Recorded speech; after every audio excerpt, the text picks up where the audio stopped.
Her name was Zenobia, Queen of Palmyra, and in the span of 3 audacious years, she would seize Egypt, Syria, and Asia Minor from Rome's faltering grip, forging an empire that stretched from the Nile Delta to the mountains of Anatolia.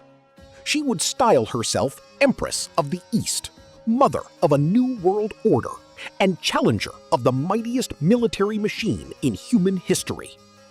Rome had crushed every empire that had ever defied it: Macedon, Carthage, the Seleucids, the Parthians. But it had never faced anyone quite like Zenobia of Palmyra.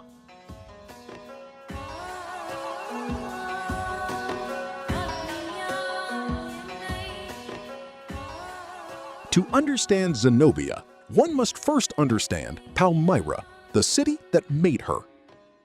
Palmyra was, by every measure, one of the most extraordinary cities of the ancient world. Rising improbably from the heart of the Syrian desert, it was neither fully Roman nor fully Eastern. It was both, and it was something else entirely. A city born from trade, shaped by the relentless flow of silk, spice, and gold moving between the Roman Empire and the distant kingdoms of Persia and India. Its colonnaded streets rivaled those of Antioch and Alexandria. Its temples fused Greco-Roman architecture with the gods of Mesopotamia. Its citizens spoke Aramaic, Greek, and Latin interchangeably and wore the fashions of 3 continents. Rome had long recognized Palmyra's strategic value.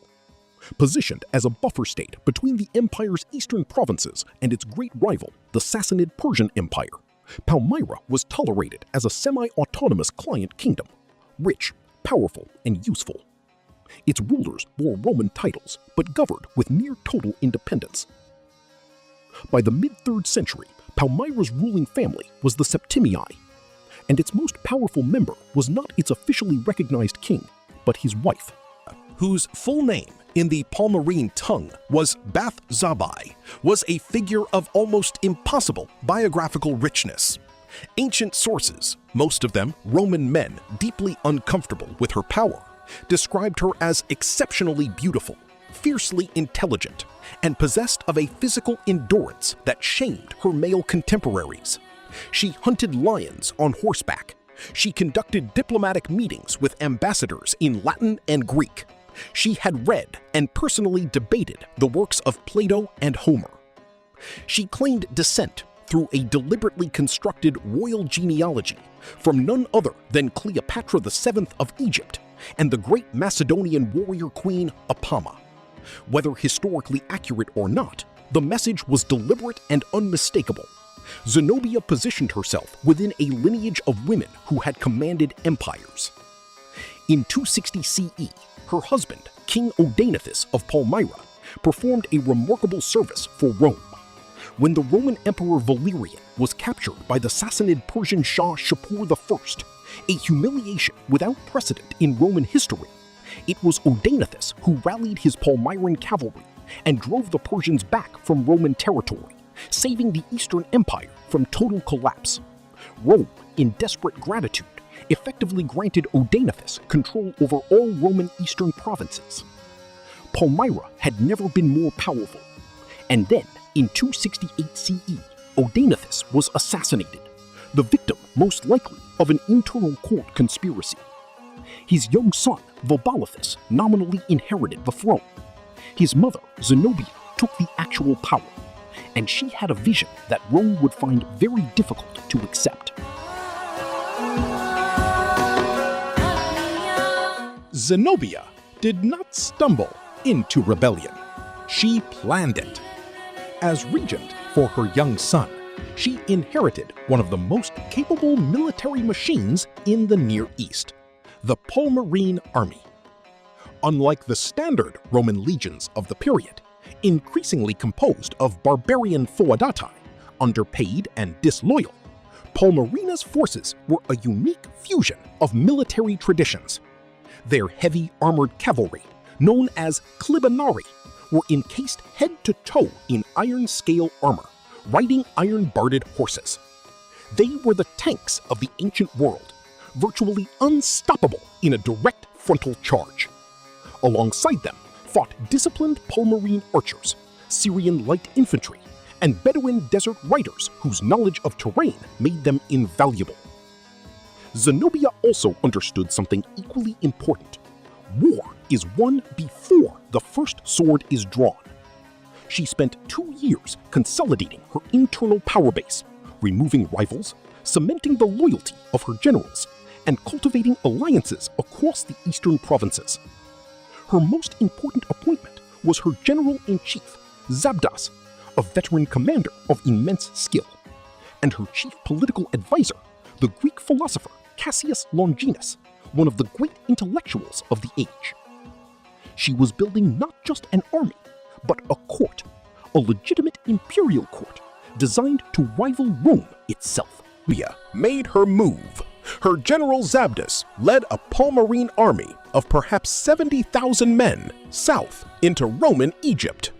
The Roman prefect of Egypt, Zenobia, was a capable officer, but he was outnumbered, and the Palmyrene Clibanarii were a force unlike anything his garrison legions had encountered in their relatively quiet posting. The battle for Egypt was decided quickly and decisively. Zenobia was killed in the fighting. Alexandria, the second city of the Roman world, the center of Mediterranean trade, the keeper of its greatest library, fell to Zenobia's forces without a prolonged siege. It was an act of breathtaking strategic audacity. Egypt was not just a province, it was the breadbasket of the Roman Empire.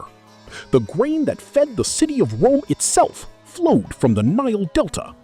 By seizing Egypt, Zenobia had not merely taken territory, she had taken Rome by the throat.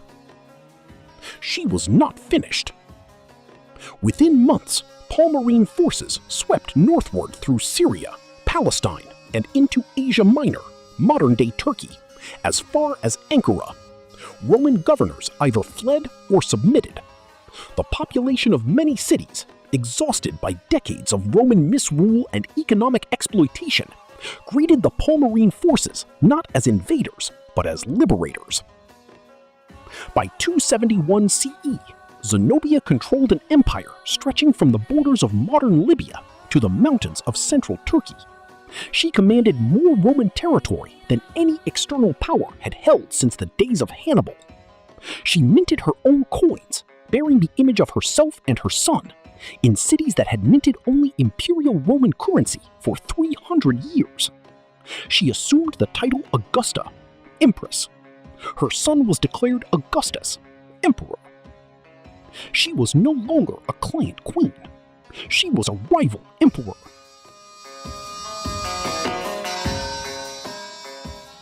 Rome's response was delayed, but when it came in the form of the most dangerous man in the empire.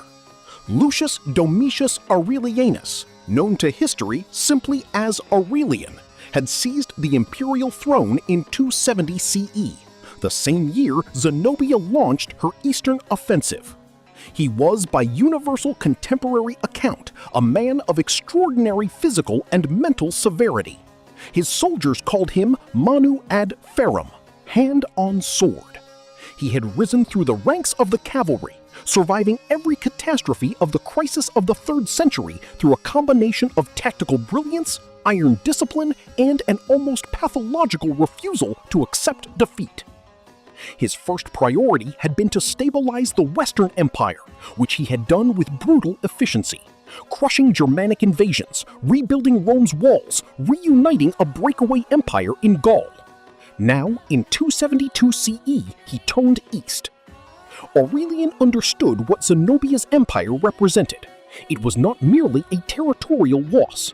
It was an existential threat to Rome's legitimacy as a universal power.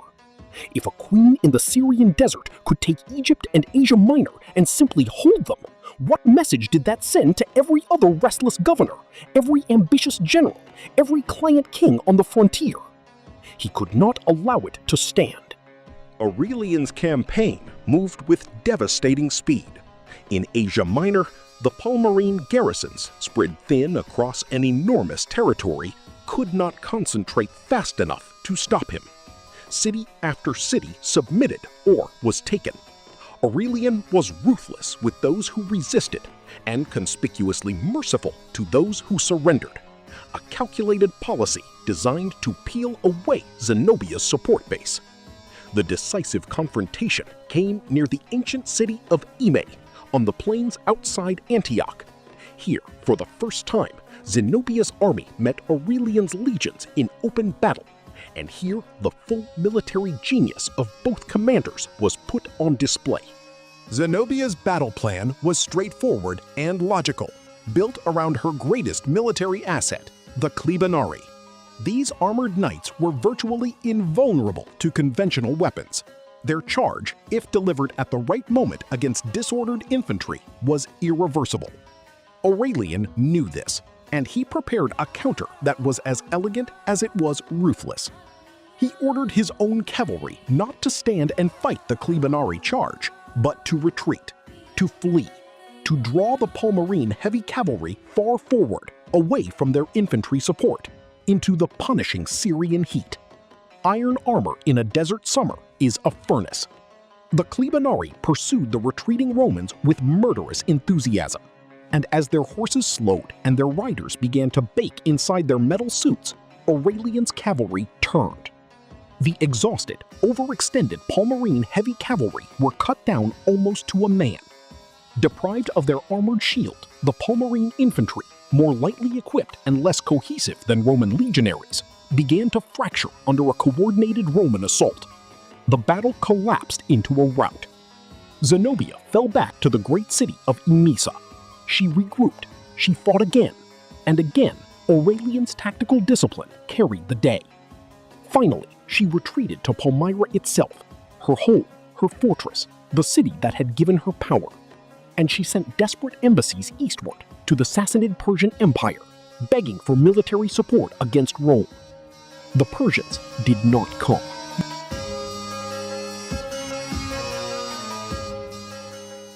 Aurelian laid siege to Palmyra in the summer of 272 CE.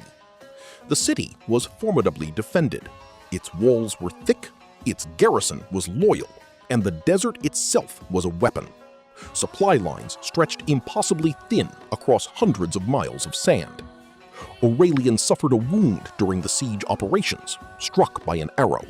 He survived. The siege held. Inside the walls, Zenobia made a final, desperate calculation. She would not surrender the city while she remained within it.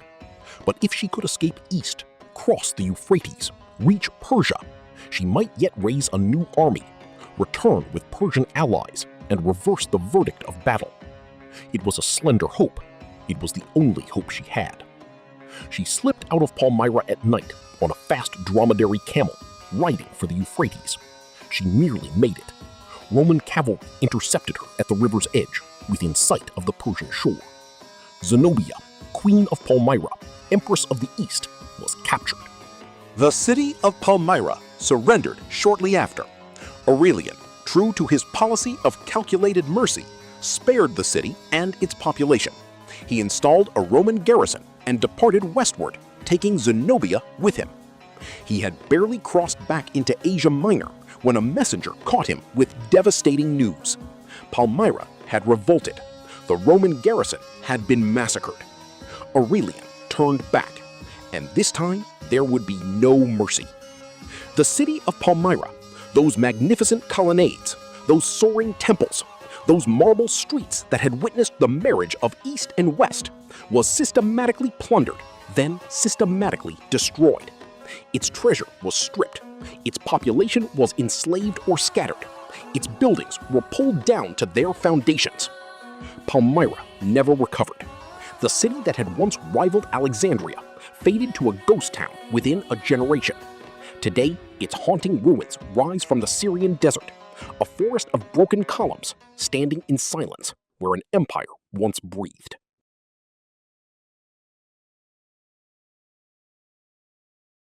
2,000 years later, the question that Zenobia's life poses has never been fully resolved.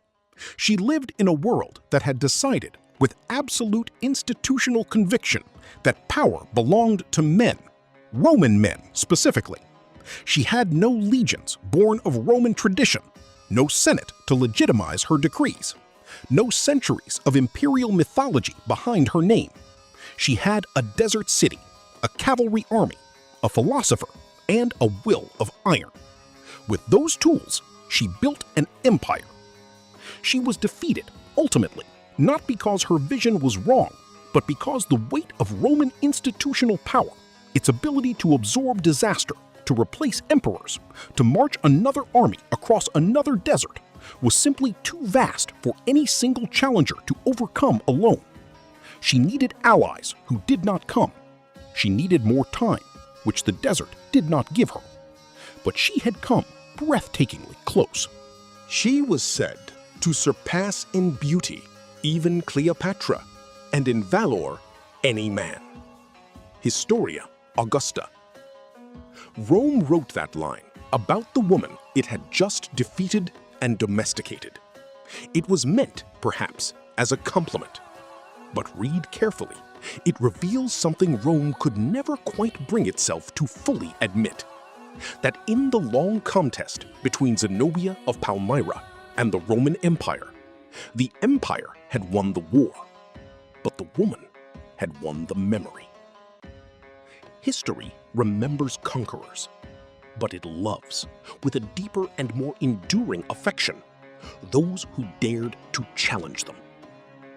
Even when, especially when, they almost won.